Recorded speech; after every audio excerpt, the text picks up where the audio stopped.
Então, pessoal, eu queria agradecer ao professor Renato Cota pela presença aqui hoje. Bom, o Renato é um grande conhecido de todos nós, né?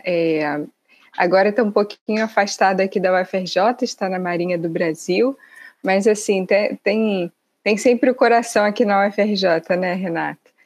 E é uma honra, assim, eu fui aluna do Renato durante a graduação, durante a pós-graduação também, em algumas disciplinas, então é uma honra hoje poder fazer pesquisa junto com o Renato e tê-lo aqui na nossa disciplina, fechando aí o nosso novo formato dessa disciplina eletiva. Então, Renato, seja bem-vindo, obrigada novamente pela sua participação aqui hoje, e estamos todos ansiosos aí para ver a trilogia De Volta para o Futuro. Ju, muito obrigado aí pelo convite, mais uma vez, eu, como você falou, estou ligeiramente afastado, mas a ideia realmente é nunca deixar de ter contato com vocês, até porque a volta, ela é iminente. Eu acredito que ano que vem a gente já esteja de volta, né?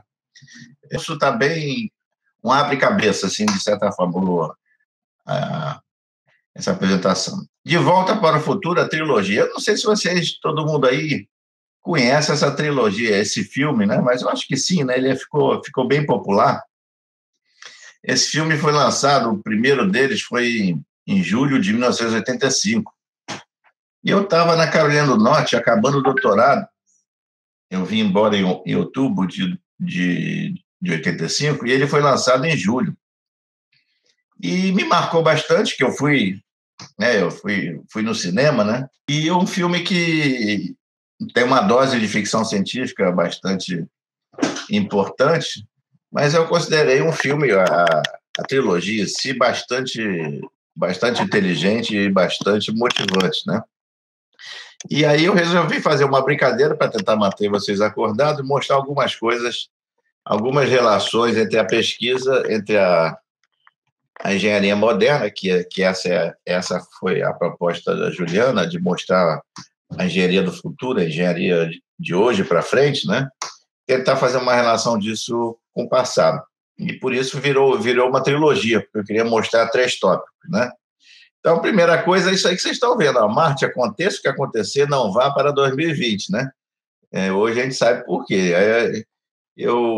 Ninguém conseguiria imaginar o que ia acontecer esse ano, nem mesmo aqueles videntes que chegam no final do ano e fazem aquelas previsões. Bom, se o cara fizesse uma previsão dessa, que a gente ia ficar trancado dentro de casa o ano inteiro, ninguém ia levar ele a sério também. E mostra os dois de máscara aqui, tanto o Marty quanto o Dr. Brown, né? Os dois de máscara aqui acabaram vindo para 2020, né? Sem querer. Bom, vamos lá. Eu já fui aí devidamente apresentado, mas só para dizer que eu sou professor do NIDIF, ligado à Poli e à COP. Trabalho aí com vocês, estou cedido temporariamente à Marinha, fico em geral aí no Lab MEMS, minha chefe é a professora Carolina, ou no túnel de vento, onde minha chefe é a professora Juliana.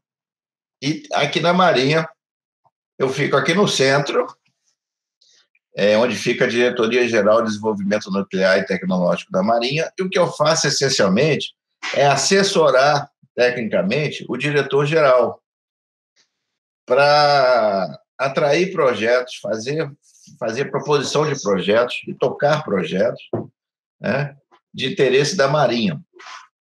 Ou seja, basicamente, esse é o meu trabalho na Marinha, tentar construir projetos que envolvam os institutos. Seja o Centro Tecnológico da Marinha, no Rio de Janeiro, formado por 3 institutos. Um deles é o IPQM, que fica aí na ilha, essa foto bonita aí. É uma região bastante bonita ali na ilha do Governador. Mas o CTMRJ tem outros 2 institutos. Um que fica no centro do Rio, chamado Casnave, e o outro que fica em Arraial do Cabo, chamado IAPM, que é mais ligado à biologia marinha, né? E, além disso, a área nuclear, que é o Centro Tecnológico da Marinha em São Paulo, que tem a sua sede em São Paulo, na capital, dentro do campus da USP. Você tem um grande centro de pesquisa ali da Marinha, mas, além dessa sede, tem um campus também em Aramar, próximo a Iperó, a Sorocaba, um município pequenininho chamado Iperó, onde tem uma grande fazenda onde estão as instalações nucleares da Marinha, né? Inclusive a planta de aquecimento isotópico, a planta de conversão de hexafluoreto de urânio, a planta de fabricação de alimentos combustível e o próprio laboratório de geração nuclear elétrica, ou seja, o reator nuclear protótipo em terra daquele reator que vai equipar o nosso primeiro submarino nuclear. Daqui a pouco eu vou falar um pouquinho mais sobre isso aí para vocês e também fazer um convite aí, se vocês querem ir lá visitar um dia, tá? Bom, vamos em frente. Então, eu divido meu tempo, na verdade, tanto quanto eu posso, eu tento envolver a UFRJ nesses projetos que a gente está tentando construir, junto à Marinha, né? E fazer essa conexão mais forte entre a Marinha e a UFRJ, né? Usar o boné e a blusa de um, o boné de um e a camisa do outro. Bom, a trilogia aí. Então, quem ainda não conhecia, Michael J. Fox e Christopher Lloyd, esses 2 grandes atores aí, que fizeram essa sequência de filmes Back to the Future 1, 2 e 3, né? 85, 89 e 90, né? Aonde, basicamente, eles vão e voltam para o futuro e para o passado, né? Fazem uma confusão danada e, com isso, alteram, através dessa máquina do tempo que o Dr. Brown criou, conseguem fazer essa viagem de ida e volta, tá?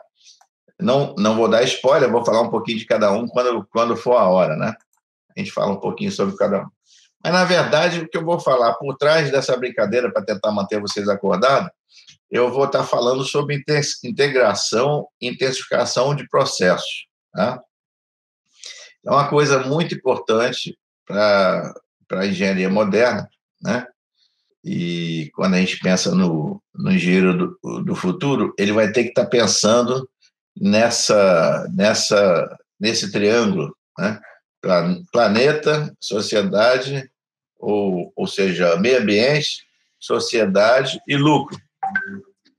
Se ele não desenvolver processos que atendam o equilíbrio desses 3 vértices, certamente esse processo não terá sucesso, né?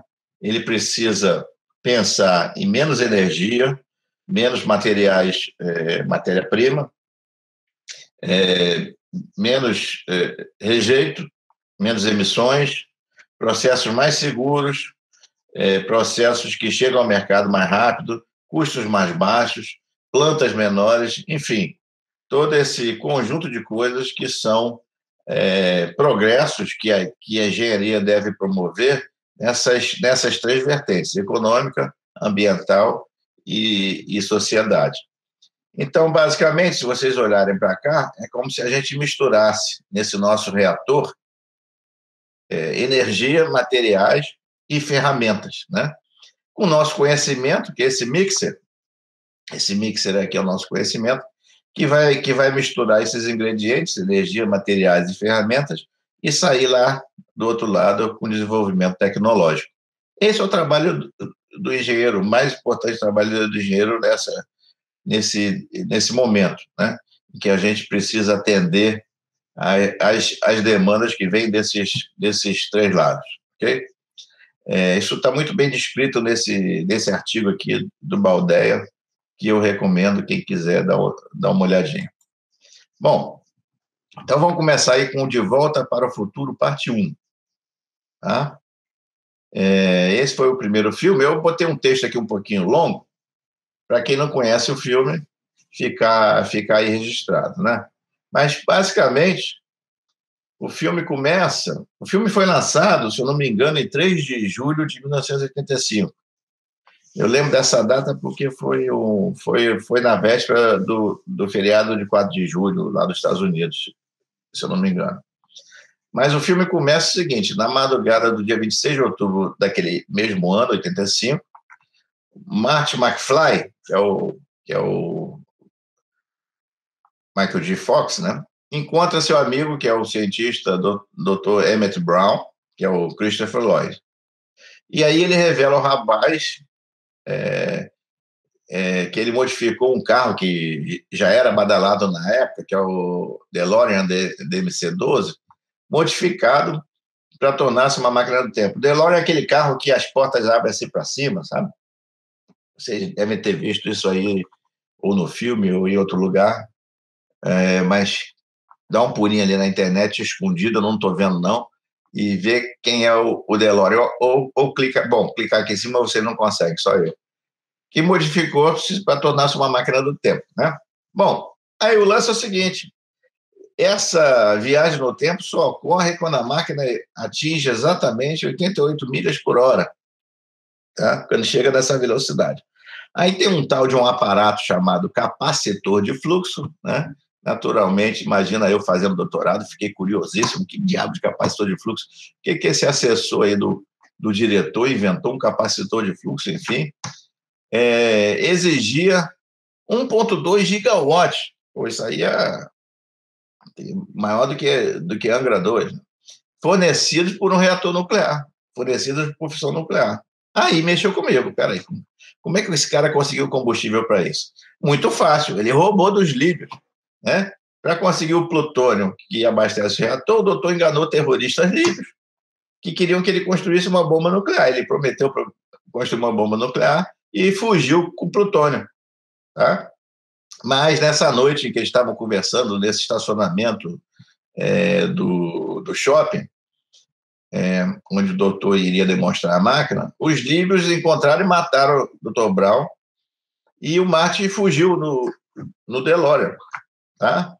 Só que durante a fuga ele acelera tanto que chegou nas 80 milhas por hora e ele foi transportado de volta para 5 de novembro de 1955, que por acaso era uma data que o doutor havia programado para fazer uma demonstração para ele no circuito de tempo. E aí tem toda a história, ele encontra os pais dele, jovens, né, adolescentes, e tudo indica que os pais não iam se encontrar, não iam ficar juntos, e ele não ia nascer.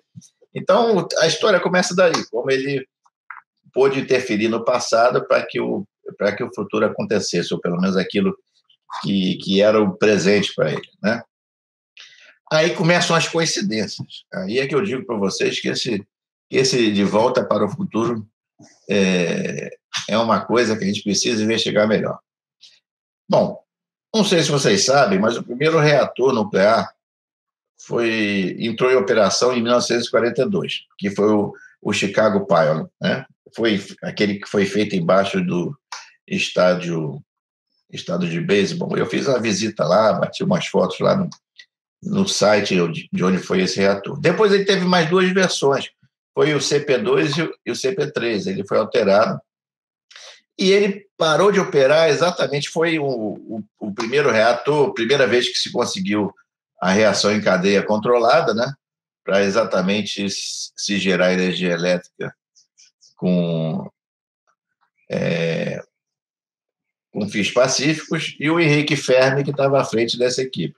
E ele parou de operar exatamente em 1955. Né? A última versão dele, do Chicago Pile, foi desativada em final de 1955. Eu já estou achando que o plutônio pode ter vindo daqui, não tinha nada de livre, né? Bom, mas isso a gente vai ver mais lá para frente.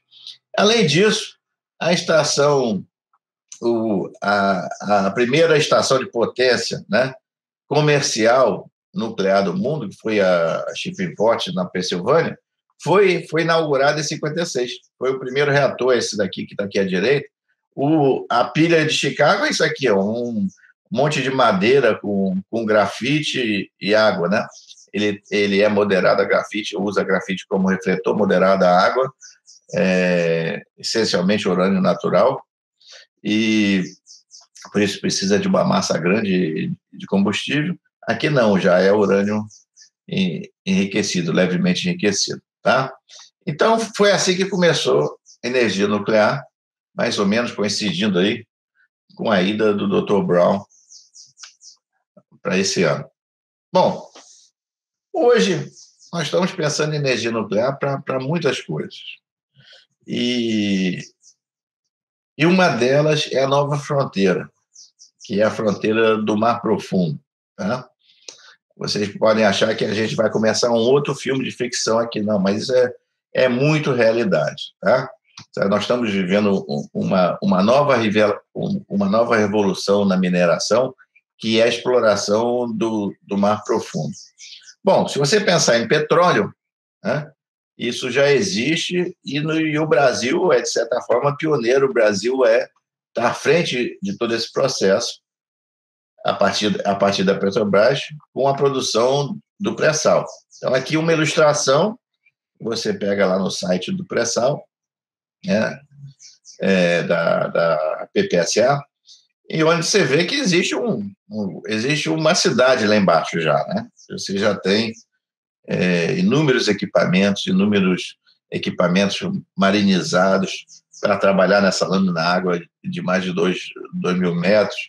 Enfim, você já tem naquela imensidão lá de baixo, você já tem um bocado de coisa explorando petróleo. Mas aqui do lado esquerdo, que vocês têm é um exemplo de uma máquina de mineração de Deep Sea.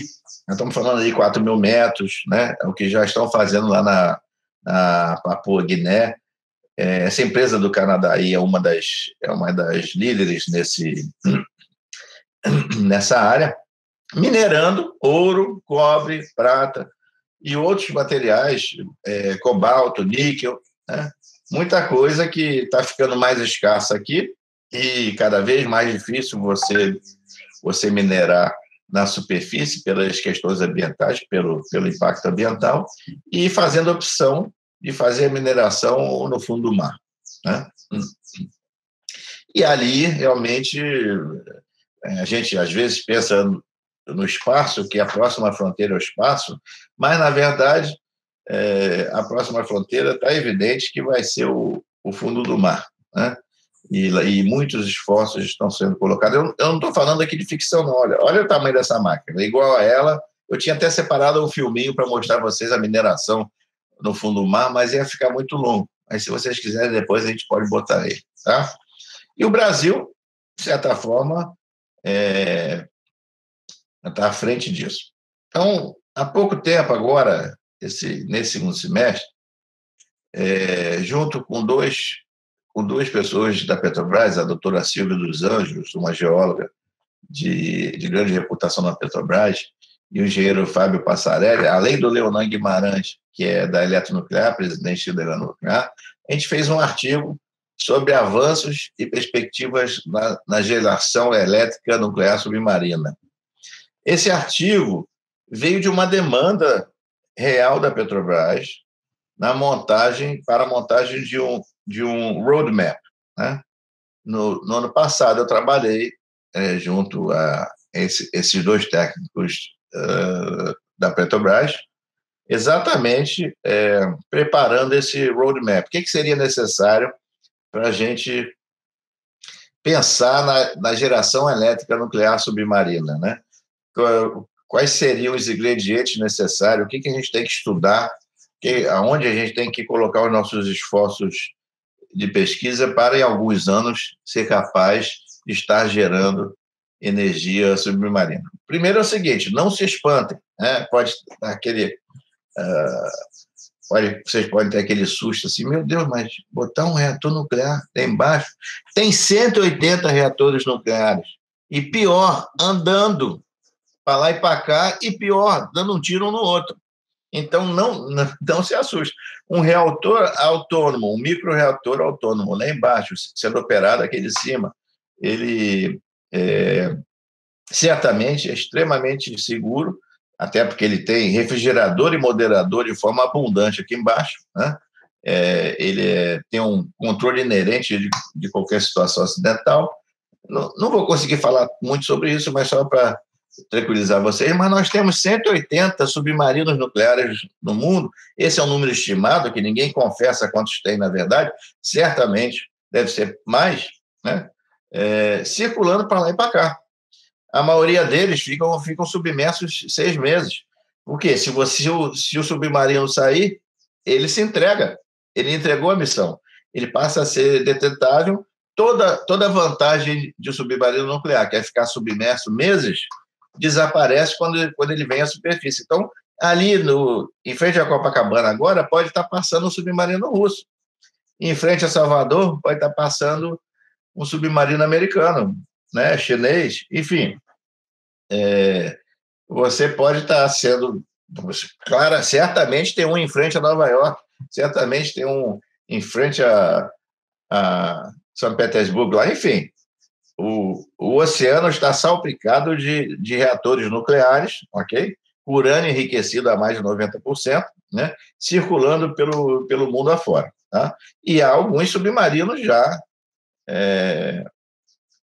naufragados, né? Submarinos no fundo do oceano naufragados. Não são muitos, mas a gente já teve alguns acidentes. Tá? Bom, vamos lá. Então, isso é para mostrar a vocês essa perspectiva da gente começar a pensar em geração elétrica nuclear submarina. Ou seja, petróleo é uma realidade e a mineração subsea também é uma realidade. Isso aqui não tem volta não, viu? Isso já existe várias empresas explorando a mineração. Bom, melhorou aqui. Carol me mostrou um laser aqui bacana, só bem melhor. Bom, vamos lá. Deixa eu falar um pouquinho, para vocês entenderem um pouco mais sobre essas perspectivas da geração nuclear elétrica submarina. Deixa eu falar um pouquinho sobre a evolução dos reatores, né? O que a gente chama de geração 1 são aqueles reatores que entraram em operação até meados dos anos 60, como esse de Shippingport, que eu acabei de falar, que foi o primeiro reator comercial, né? Então, esses reatores foram aqueles que estavam começando a fazer os primeiros protótipos de unidades comerciais. Depois veio a segunda geração, e foi a segunda geração que eu já acompanhei, né? Primeiro como aluno de graduação, depois como aluno de doutorado. São aqueles reatores que foram instalados até mais ou menos os anos 90. São os reatores de geração 2, são os reatores a água pressurizada, de água leve, reatores de água em ebulição, os candus canadenses. Esses reatores, por exemplo, Angra 1 e Angra 2 são dessa geração, e Angra 3 também. Né? Eles vão estar aqui, são os reatores que estão produzindo hoje. Tá? Depois, mais recente, vieram os reatores de geração 3. Os reatores de geração 3, eles incorporaram um pouco de novas normas de segurança por conta de Chernobyl, né? Chernobyl aqui foi meados dos anos 80. E agora Fukushima colocou algumas exigências adicionais sobre geração 3, para que não acontecesse uma nova Fukushima, né? Então, o geração 3 Plus, que é o que está sendo hoje praticamente completado, esses projetos, essas análises regulatórias, vão ser os próximos a ser instalados, né? Geração 3 Plus, na verdade, isso é uma exigência. Aqueles que já estão licenciados de geração 3, eles estão sendo instalados ou já foram instalados. Mas daqui para frente, só os 3 Plus poderão ser licenciados. E aí vem aqueles que estão em pesquisa, aqueles que são efetivamente parte da pesquisa agora, que são os reatores de geração 4, né? Intrinsecamente seguros e tudo mais. Bom, no meio dessa confusão, surgiu uma pequena revolução chamada Small Modular Reactors, né? Surgiu uma nova concepção de reatores modulares. Ou seja, até aqui, a concepção era de grandes unidades gerando grandes potências, tá? Mas a usina nuclear, embora ela seja muito barata para operar, ela tem um custo de instalação alto, né? Principalmente quando é uma instalação que leva 30 anos, que nem Angra 3, só de pagamento de dívida, aí você tem uma pequena fortuna, né? Então, a geração desse custo, o custo de instalação, embora o retorno seja seguro e tudo mais, ele precisa ser, de certa forma, aliviado. Então, os reatores modulares vieram principalmente por isso, né? Você consegue fazer também uma outra coisa com os reatores modulares, que é atender patamares de necessidade. Toda vez que a gente pensa em nuclear, a gente pensa em quê? Base. A gente pensa nas centrais de potência nucleares, gerando aquela energia de base que satisfaz o mínimo indispensável daquela macro-região ou daquele país. Enfim, e aí você tem outras fontes fazendo as flutuações, né? Fontes que é melhor você controlar numa sintonia fina. A nuclear é melhor você deixar, e ela é exatamente isso, é uma energia muito confiável, você deixar ela funcionando ali a 94% de geração de energia elétrica, como é Angra 1 e Angra 2, entendeu? E aquilo fica fazendo a base ali continuamente. Essa luz que você está vendo aí, que nós estamos transmitindo aqui, vem lá de Angra, né? Essa energia. Agora, além disso, esses modular reactors podem funcionar, por exemplo, em vários módulos que entram em operação de acordo com a necessidade de patamares. Aí você consegue fazer com que a nuclear seja base e, ao mesmo tempo, seja essa carga um pouco mais flutuante, entendeu? Eles são mais seguros, porque eles são mais controláveis no sentido da segurança, porque eles são menores, né? E podem ser operados por uma única central, ou seja, você não precisa de equipes de operação para cada um deles. Essa operação pode ser centralizada. Então, esse conceito de reatores modulares tornou-se bastante popular a partir dos últimos 20 anos, né? Incluindo o primeiro reator de potência argentino, o Karen 25, que é um SMR, é um Small Modular Reactor, um reator com toda a concepção de um PWR integrado, como a gente chama, e que já está em construção, né? O Karen está mais adiantado. Nesse aspecto, a Argentina está um pouquinho mais à nossa frente. Nosso primeiro reator de potência genuinamente projetado e construído no Brasil é exatamente o LabGen do submarino, né? Enquanto a Argentina está fazendo o Karen um pouquinho mais à frente da gente. Só que depois disso, né, quando você pensa em SMR, você pensa em reatores de até 300 megawatts elétricos, okay? E já é um reator bem grandinho. O Karen, por exemplo, é cerca de 25 megawatts elétricos. Agora, tem uma classe mais nova, chamada de Micronuclear Reactors, né? Onde a filosofia de ser modular não foi o que gerou essa nova classe de reatores. Aqui a demanda foi locais inóspitos, difícil acesso, situação off-grid, você não está na rede, você tem que atender uma demanda de uma certa região temporariamente ou não, por exemplo, em caso de guerra, em caso de desastres ambientais, ok? Ou em locais difíceis, como, por exemplo, Alasca, Antártica, onde já teve né? A Antártica já teve um reator nuclear, já está desativado, mas a base americana durante os anos 80, todinha foi energizada por um reator nuclear. Esse é um outro filme interessante que vocês podem assistir, está aí na internet.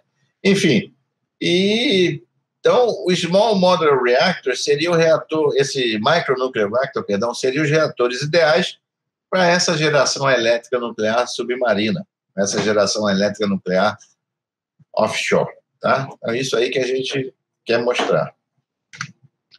Bom, o fato é o seguinte: geração offshore não é novidade.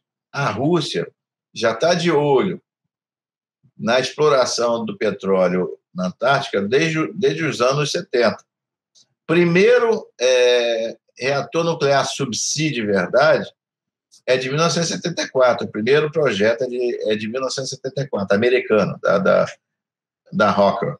Mas a Rússia foi a primeira, por exemplo, a fazer um navio com reator nuclear. Esse acadêmico Lomonosov aí, que tem um reator, é um SMR, não é um Micronuclear Reactor, ele é um pouquinho maior, e ele pode levar eletricidade para onde ele for. Então, ele pode ir para a Sibéria, pode ir para uma região onde existe uma carência temporária ou permanente de eletricidade e ficar lá ancorado. Então, tem vários tipos de offshore que você possa imaginar. Bom, começando pelos onshore, né?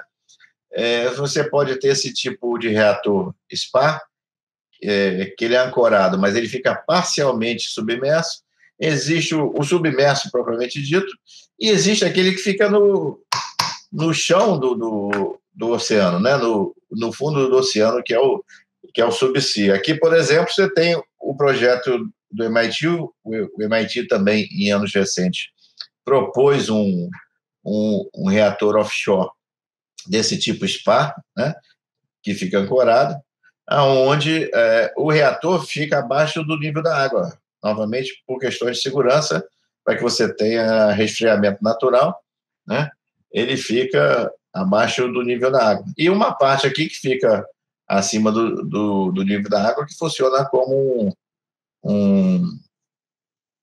quase um transatlântico, né? Você tem vários níveis aí de operação da planta. Então, só para mostrar para vocês que é realidade, isso já existe, não é uma invenção, e existem diversos outros projetos passando por esses tipos daqui, ok? Para mineração, naturalmente, você pensa muito em subsea. Para produção de petróleo, a gente pensa muito em subsea. Por quê? Porque já que você vai apostar nisso daí, já que ele vai ser autônomo, ele é mais seguro lá embaixo, e além do mais, você pode fazer uma série de operações que normalmente você faz nas plataformas, passar a fazer lá no solo. Você não precisa levar o CO2 para a plataforma para separar e depois voltar, bombear o CO2 e injetar ele de novo na formação. Isso tudo pode ser feito lá embaixo. Depois eu vou contar por quê em mais detalhe, me lembre. Bom, e subsea? O que existe, na verdade, de subsea hoje no mundo? Bom, como eu falei para vocês, a Rockwell International, por uma demanda de uma empresa de petróleo, fez um projeto de um reator de 3 megawatts elétrico. Na época, era suficiente para a produção que se pretendia, mas esse projeto nunca foi materializado, nunca virou realmente um reator subsea. Agora, a Rússia e a França têm projetos prontinhos, e a Rússia tem todo um cronograma aí para a exploração de petróleo no Ártico, embaixo da calota, inclusive, né? Eles têm todo um projeto aí de exploração usando esse reator aqui, que eles chamam de Shelf. O Shelf é um reatorzinho totalmente autônomo, né, que pode ser instalado on-board ou subsea, né? Ele pode ser separado quando ele está on-board, ele pode ser separado de outros componentes, ele pode ter só a cápsula do reator e ficar separado da turbina, por exemplo, do circuito secundário, ou ele pode ser integrado todo mundo em uma única unidade, ou em 2 unidades, como está aqui desenhado, ok? Então, aqui está ilustrado o shelf dentro do navio, né?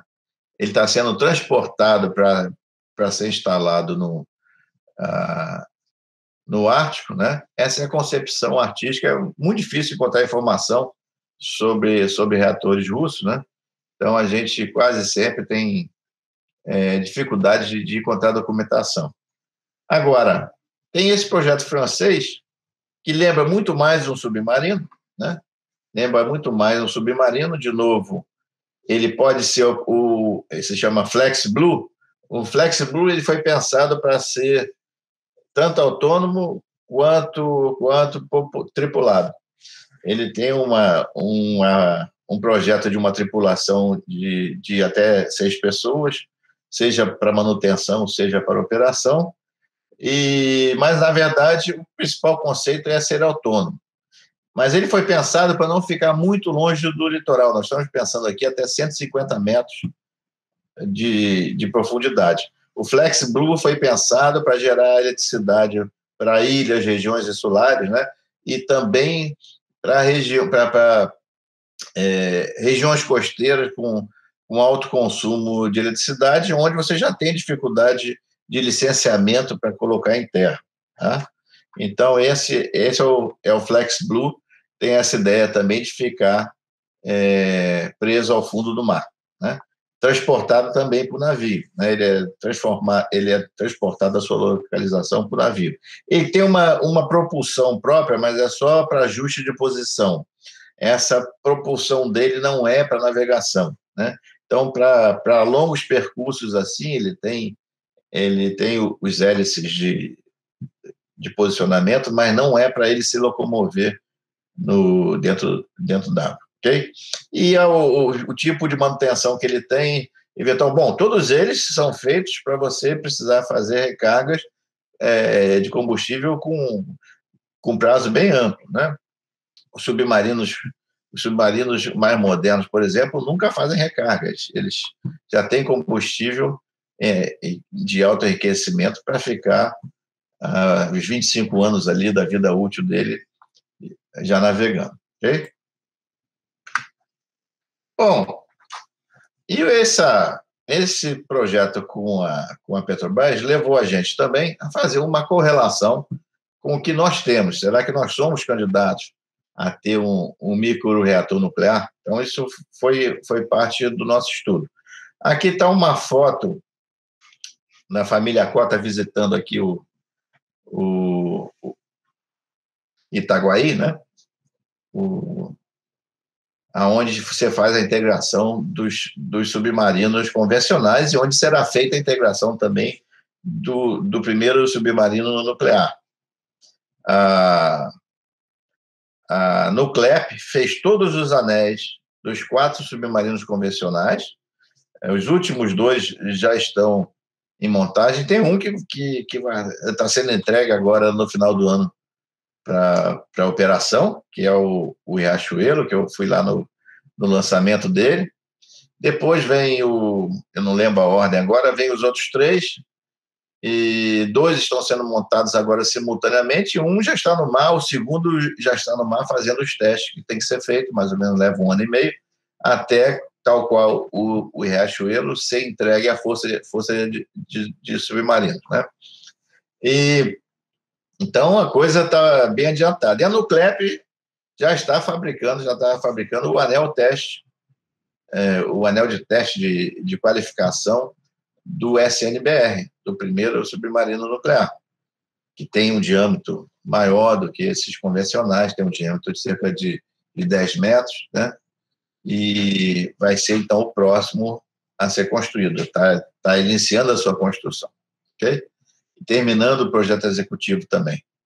Bom, do lado direito, nós temos o LabGen, que é o Laboratório de Geração Nucleoelétrica, que, na verdade, vocês podem imaginar, isso aqui tudo é um reator, não vai caber dentro de um submarino esse monte de edifício. Não é, porque virou naturalmente um laboratório. Esse reator, depois que ele for qualificado, depois que ele for para o submarino, a gente vai fazer muita pesquisa aqui dentro, né?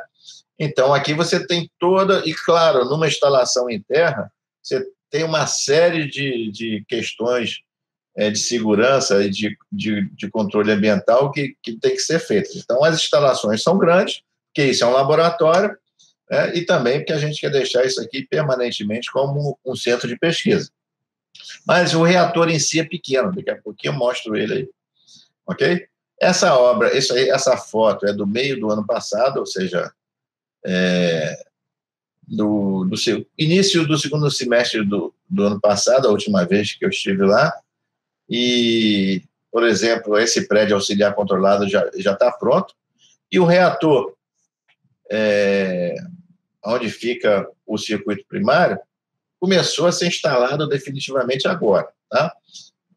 Exatamente no mês de outubro. Então, a integração eletromecânica dele. Então, nós temos aí mantida a previsão de início de operação, os testes sem combustível até o final do ano que vem. Tá?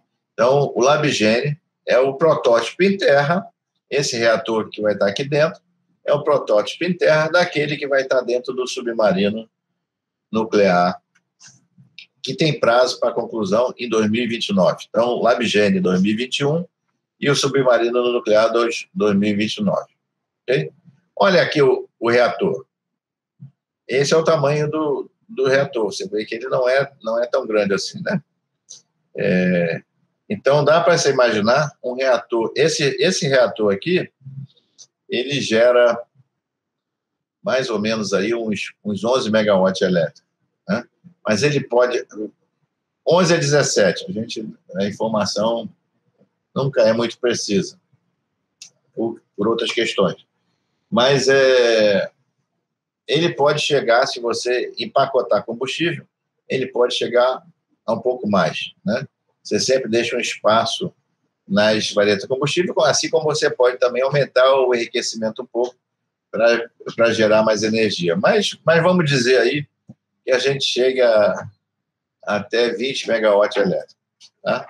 Nós temos aqui, por exemplo, um reator russo. Esse não foi pensado exatamente para ficar subsídio, mas ele é um reator, ele é um microreator uniterme. Esse já foi desenhado para ser autônomo, ele é totalmente autônomo, ok?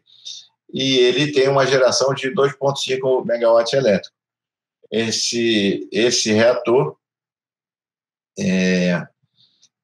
também tem uma concepção para uso remoto, embora nem tanto para subsídio. Ele também é um PWR integral. Na sua concepção socada, com mais combustível, ele pode chegar a 6 megawatts elétricos.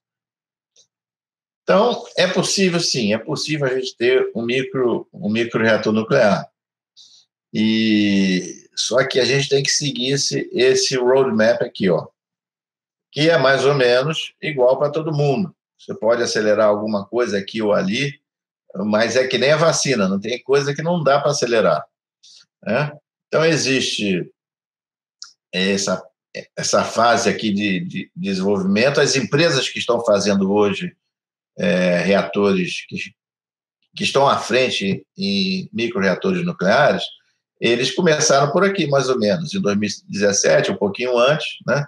Alguns já estão no processo regulatório. Depois tem a questão da seleção de sítio e aprovação. Para subsídio, naturalmente, a agência reguladora é a Marinha, né? A agência que regula a instalação dentro do mar, né? A Comissão Nacional de Energia Nuclear cuida de todas as instalações em terra, mas no mar fica tudo aquilo que navega, flutua ou que fica embaixo do mar tem que ser regulado pela Marinha. Depois protótipo, depois construção e comissionamento de protótipo, demonstração, operação para demonstração, aí vem um período, claro que isso pode ser antecipado um pouco, se você passar confiança, enfim, nós estamos falando aqui, bem pé no chão, de algo entre 2030 e 2035. Esse timing ainda é factível para o Brasil se a gente pensar se a gente pensar no fato de que o submarino nuclear vai estar pronto por aqui, que é o precursor, né, digamos, desse reator subsídio. Claro que a gente não precisa de operar o submarino para ter o nosso próprio microreator nuclear, porque você tem o LabGene. O LabGene pode ser o reator de referência. É sempre tudo muito mais fácil quando você tem um reator de referência. Licenciar projeto, é evidente, mas o licenciamento, o processo regulatório como um todo, se você referencia um outro reator que já tem, que já foi licenciado, todo o processo é muito mais rápido. Todo o processo ele é muito mais leve tecnicamente, né? Então, com isso, você consegue também reduzir aí alguns prazos. Então, nós estamos falando aqui de ter, efetivamente, entre 2030 e 2035, um reator subsídio. Eu separei um filme aqui. The U.S. nuclear energy sector is going through one of the most innovative and transformative times in our history. We're seeing advanced microreactors work towards the market as early as possibly 2022. So microreactors have a tremendous opportunity to provide access to clean, reliable electricity to those communities in the United States and around the world that otherwise would never have this option. Having a microreactor for a small community, for example, in Alaska, these are communities that could literally have an incredible resource that will provide them electricity for 10 years without refueling. That is a remarkable feat. These are ultra hardened, ultra safe, and highly efficient generating sources. Many of the companies are looking at the diesel generator market. Think about how many individuals and communities use and rely on diesel generators around the world. There is so much opportunity and benefit to be a part of that supply chain for that market with an emissions-free power generation source like a micronuclear reactor. Even the Department of Defense is now looking seriously at the possibility of utilizing microreactors for the purpose of resilient, reliable, clean electricity for their bases. So these are potentially positive contributions to our society, both civilian and also in the defense arena. What we are focusing on is industry-led efforts because industry knows best to focus on customer needs. And in this case, I would suggest the customer is saying very loud and clear, we need product choice. We can't just have a choice of large or larger nuclear reactors. So it's an exciting time to be working at the Department of Energy. It's a privilege to be working with so many innovative companies around the country. And I'm looking forward to the future where we see the true promise of nuclear energy expressed in particular through these exciting microreactor designs. Conseguiram ver o filminho? Conseguimos. Então, quem estava falando ali é o cara que dá dinheiro. Quando o cara que dá dinheiro está nessa empolgação toda, dá para ver que a coisa é para valer. Ele é o chefe do Office of Nuclear Energy do Departamento de Energia americano. Então, é ele que financia todos os projetos na área nuclear nos Estados Unidos. Então, essa é a tendência atual. Quer dizer, você tem o Small Modular Reactor, que é para trabalhar com potências maiores de forma modular, e tem os Micronuclear Reactors, que é para atender demandas específicas. Tá? Bom, vamos em frente. Então, se você pensar que a gente é capaz de fazer um Micronuclear Reactor, ou, eventualmente, um Small Modular Reactor, né? Claro que o Micronuclear Reactor, para a gente, é mais fácil, porque ele não tem essa... A gente já nasceu com o Micronuclear Reactor, que é um reator de submarino, né? Então, note o seguinte, by the way, o Nautilus, o o primeiro submarino nuclear saiu antes de Shippingport. Quer dizer, nós primeiro tivemos um submarino nuclear para depois ter uma planta comercial nuclear. Tá? Bom, vamos lá. Se a gente tiver como reator de referência o LabGen, dá para pensar em cogeração também. Cogeração é outra coisa muito interessante no reator nuclear, porque você tem muito calor que você, a princípio, joga fora e pode aproveitar para outras funções muito interessantes. Aquecimento distrital não é tão crítico para a gente assim, mas dessalinização de água do mar é. Se você tiver temperaturas entre 100 e 200 graus, e todos os reatores nucleares têm, tiver água nessa temperatura sobrando, e todos eles têm, você pode usar para dessalinização. Você pode usar na indústria de papel, você pode usar na produção de metanol, e outras coisas, né, no refino de petróleo. Mais interessante aqui embaixo, olha, produção de hidrogênio, seja pela reforma de metano, aí você vai ter que usar gás natural, ou pela produção termoquímica, né? Você note que as temperaturas são mais altas, né? Para a reforma de metano, um reator supercrítico, refrigerado a água, já poderia ser usado em cogeração para a produção de hidrogênio. Mas para a produção termoquímica, aí nós estamos falando mais aí dos reatores a molten salt, a gas cooled, né? High temperature reactor, very high temperature, ainda pesquisa, mas esses dois aqui seriam os candidatos preferidos, seriam os dois reatores para você usar em cogeração para a produção de hidrogênio. Então, pensando que a economia de hidrogênio está chegando, né? A gente daqui a pouco vai estar falando de hidrogênio de uma forma muito mais natural. Os reatores nucleares serão, provavelmente, o caminho para viabilizar economicamente essa produção. Agora, vamos olhar para recursos hídricos no Brasil. A gente, antigamente, pensava o Nordeste, né, uma situação muito difícil lá no Nordeste, falta de água. Primeiro, não é só falta de água, é baixa quantidade, mas também é baixa qualidade. E, eventualmente, as duas coisas juntas, baixa quantidade e baixa qualidade.